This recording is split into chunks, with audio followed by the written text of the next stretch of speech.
Recently, I've been thinking about back when I started getting into production, and now that I think about it, I ask myself, did I buy the wrong microphone? So what you're listening to right now is the Sennheiser MKH416 condenser microphone. That's actually boomed out of frame right now, which retails for over 1,000 US dollars. It only comes with the microphone and a mic clip, and it only uses XLR. It's actually a condenser mic, so it also needs phantom power. We're going to talk about that later. And now you're listening to the Fifine K688, this microphone, a dynamic microphone which in its kit pricing comes with a desk mount, a shock mount, and it retails for just under 100 US dollars. Let me reiterate this. Again, the Fifine kit comes with the mic, a shock mount, a fully clampable desk arm, and connects with both XLR and USB-C. So out of frame is the MKH416 without any post-processing, and background noise suppression is disabled. And now, here is the Fifine without any post-processing and background suppression also disabled. We're on the Fifine now, and I've been recording 32-bit float audio through the XLR port of this microphone to a recorder with post-processing applied. Fun fact about the 32-bit float. You see this? This is the DJI Wireless 2. If you saw my old video where I talked about why you shouldn't buy the transmitter on its own, take a look at that video. But anyway, we're getting 32-bit float out of the Fifine. But here, let's switch things up. Now you're listening to the sound of the USB-C output with processing. This is a non-32-bit float sound that you're hearing at the moment. If you have been on tech channels on YouTube, and speaking of, by the way, my name is Sean and welcome to Tech Mixer. You have seen famous YouTuber Marques Brownlee state that he uses this microphone, the one you're hearing right now, the MKH416. It's connected to the mic I talked about, the Sennheiser MKH416. The Sennheiser MKH416. 416? Yep. However, in watching Gerald Undone's studio tour of the Linus Tech Tip studio, he explains why it's not the best choice for talking head videos, specifically in terms of off-axis rejection. Thanks a lot, Marques. I can say though that compared to the 416, I'm somebody who never lavs. I only use the overhead mic, but I also I don't move around as much as you. Yeah. It's a lot more forgiving for distance than the 416. If I were to hear, the 416 wouldn't even be getting me right. But yeah, we're both actually going to sound decent on this mic. It's sort of orbit is pretty good. So I think the MKH50 is a phenomenal choice for this kind of shot. Ideally, for the kind of videos I want to do for the channel, I'd prefer an off-camera boom microphone like the MKH50. But for streamers and podcasters, it's very hard to argue the value of this Fifine K688 kit. So what do you get with it for just under 100 US dollars? 2 boxes. One for the mic, one for the arm, a well-packed box with the mic and pre-attached shock mount. The mic also has a pre-installed thread adapter and includes a spare adapter, which is a great touch, a fairly long USB-C to USB-C cable with an attachment to convert it back to USB-A for older computers, which, let's be completely honest, more brands need to do this. And, well, that's it for the mic. It's pretty simple. The additional value here is the stand. Out of its corresponding box, you get a desk clamp, a beginner's guide, and the arm itself. Let me be clear, it doesn't have cable channels like something a little more expensive like the Rode PSA-1 mic arm. However, that arm costs more than this entire combination, so I am far from mad at that. Installation is fairly simple, attaching the mic, clamping the arm to the desk, and using the good adjustment knobs to line this mic up exactly where you want it positioned. Build quality is okay. It's honestly pretty good considering the low price point of this set. I actually felt that the windscreen that's attached to the mic, it feels pretty nice and better than I even expected. The outer housing almost feels like metal, but I'm sure it's just a hard plastic. It's not something industrial, but I don't think it'll break easily. Then down the side of the mic itself, you get a mute button, the pre-attached shock mount, which I'll talk about shortly, and the rear of the unit has its aforementioned USB-C port for connecting to your computer, an XLR port which can go to an audio interface, a headphone jack with a volume control knob, and a mic gain knob. Now, note this, please note this, the microphone does not, I really need to state this, it does not use phantom power. I wouldn't connect it to a sound interface that has phantom power enabled, as you risk damaging the mic itself. The knobs on the mic body and the arm have a good tension. It's not overly stiff, and it's great to make the adjustments that you need. I want to quickly talk about this mute button at the top. It's not really a tactile button. It's really capacitive, like touch sensitive, so watch this. If I slide over it, it turns on and off. I'm telling you this so that you can be mindful if you're using this and you're grabbing the microphone, you're probably going to engage that mute button. So keep that in mind. But On the topic of the mute button, a couple of things to note. The mic gain, the volume knob, and the mute button I just talked about do not work with the XLR port as your recording source. XLR isn't sending any power to the microphone, so these functions aren't going to work. You'll need to be plugged into a computer or a device that will accept USB-C, like my iPhone 16 Pro Max, for example. Testing, testing, testing. However, something I'm noticing as I was setting this up to make this video is that both the USB-C function and the XLR outputs on this microphone do seem to work at the same time, which is great to see. That is actually awesome. Some companies like to gatekeep that kind of stuff, which is nonsense to me. But anyway, you could always have one connected as a backup if for some reason your computer's USB ports start acting up. I said I'd talk about the shock mount. You know that the Sennheiser MKH416 doesn't ship with a shock mount. And let me be clear, it's understated how much of a value including the shock mount actually is. And what does that do exactly? Well, it does what it sounds like. It absorbs shocks from accidental bumps or other mic movements. The other huge value, which I'm going to be honest, it's going to sound weird, is actually the USB-C port, because this is basically another sound interface. When you buy an XLR mic, especially one like the Sennheiser MKH50 or the MKH416, again, the one I'm using out of frame, they typically at the very least require that you buy a sound interface. A popular interface you might have seen around is the Focusrite Scarlett series. A lot of these microphones are condenser style mics as well, so that means they're going to require 48 volt phantom power. The point I'm making here is that this whole 48 volt phantom power condenser mic situation is going to get costly. The thing with the Fifine K688 is not only is this microphone dynamic in that it doesn't need phantom power, but you don't even need the interface. The microphone has one built in, which is accessible with that USB-C port on the rear. On Mac, it was simply plug and play, no drivers.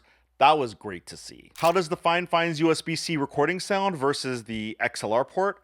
Well, currently you're actually listening to the USB-C connection like right now. And now you're listening to the XLR port's output. The only adjustments I'm making between the two clips is their volume. How much I adjusted the XLR recording will be popped up on screen. One of the metrics that a lot of microphone companies put on their spec pages is SPL, which is measured in decibels.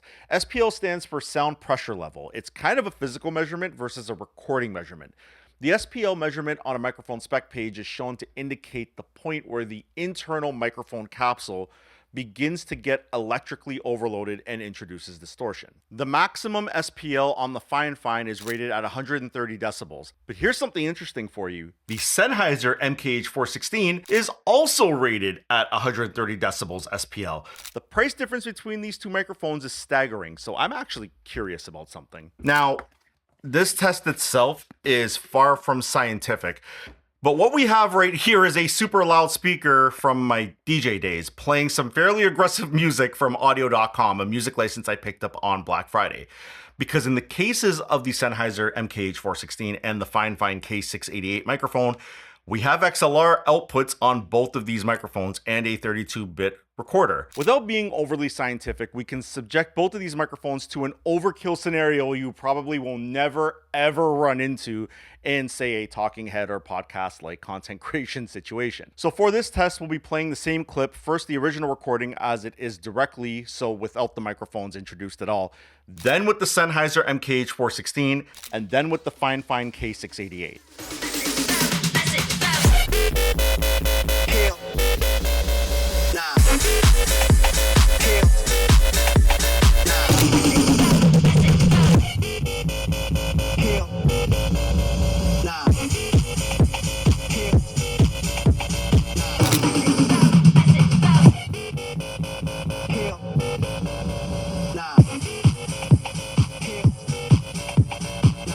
Here are some interesting observations from the 32-bit recordings of the microphones. Obviously, in their current state, the recordings are completely unusable, especially the Sennheiser recording. But because they're in 32-bit float, we can observe that we have more bass and better frequency response from the MKH416. That is what I'd hope, being that this microphone is a lot more expensive. When you look at the wave, once the volume is lowered, the Sennheiser is still hitting a clip point, which you can tell by the flat parts of the wave, even after it's lowered in post.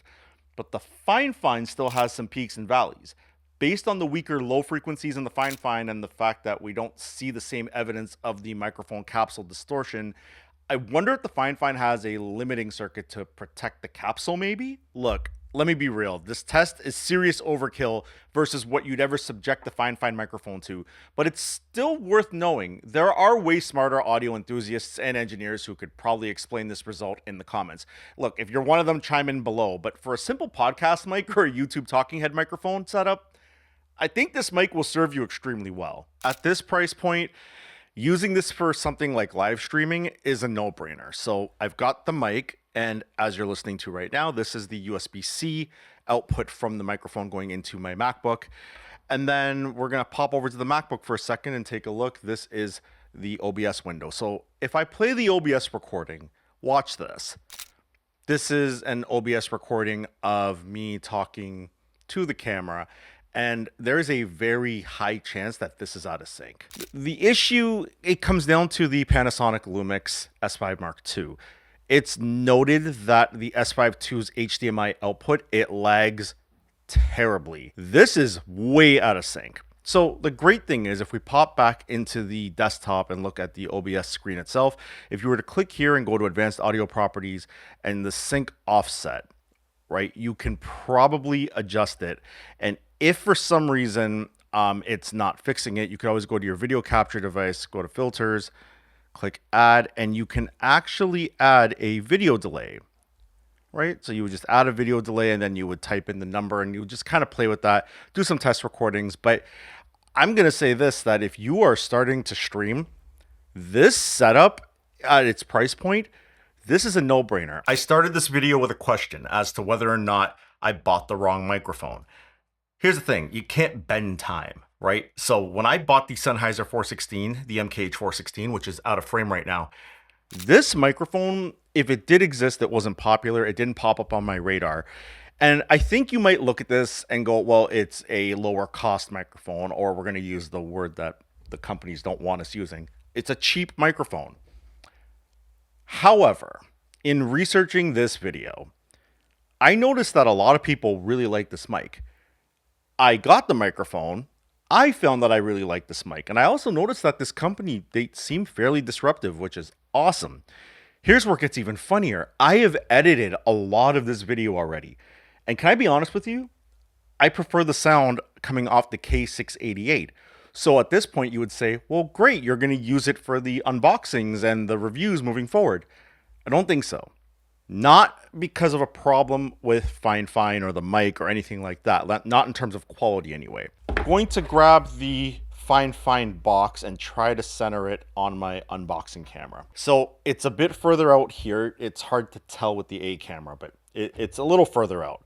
So now if I reach over to look inside the box, well, look, I'm actually body checking the microphone. And yeah, I'm hitting it, and yeah, there's a shock mount. And you might hear a noise, but that shock mount's actually doing a lot more than you think. If I don't want to be over the microphone like this, then, well, I would move it out this way and then start doing my unboxing. But now, a couple of problems. If I look at my overhead camera, you can see the microphone. It's right here. Second problem. You can't see this on camera, but you could probably guess that. If I look right here, this is the corner of the box.